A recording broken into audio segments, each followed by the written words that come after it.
External Affairs at the Asian Century Philippine Strategic Studies Institute.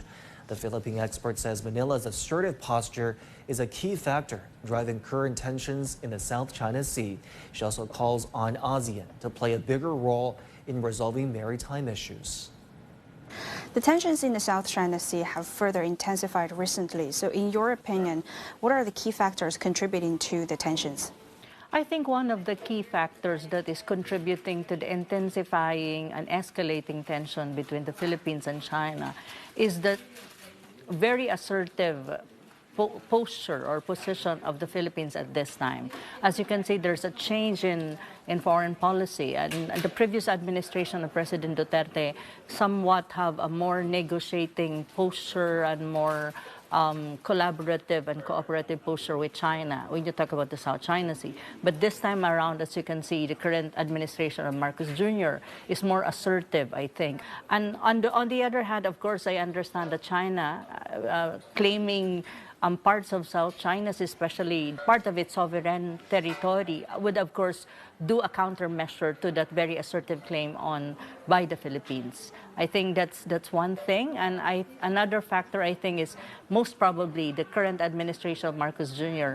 is having this kind of thinking that probably the United States will back it up. The Philippines, whatever happens in the South China Sea, especially when you talk about a military outbreak or some kind of skirmishes that is more intensified. Looking ahead, what are the most critical steps needed to manage the current tensions?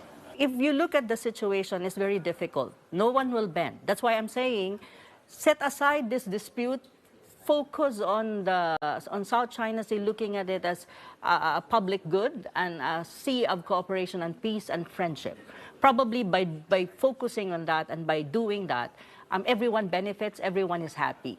There are two ways of negotiation. You can be bilateral, you talk it out between the two countries. The other one is multilateral within the ambit of ASEAN. Because you have the ASEAN, and ASEAN has a role to play. It should not be the United States, but it should be ASEAN. I think these are two levels. The multilateral level through the ASEAN and the bilateral. So if my country can push for this, I think this tension in the South China Sea would de-escalate. And at the same time, probably more cooperation will come in. And understanding between the two countries would be deepened more compared to what is going on right now, that there's like a diplomatic crisis between China and the Philippines. This dispute, to be very frank, will never be resolved even in 10 years' time. I think the next generation can resolve it and just sit it there, just negotiate on what needs to be done that benefits both countries and other countries in Southeast Asia. That should be the attitude of people at this time, rather than escalating the conflict,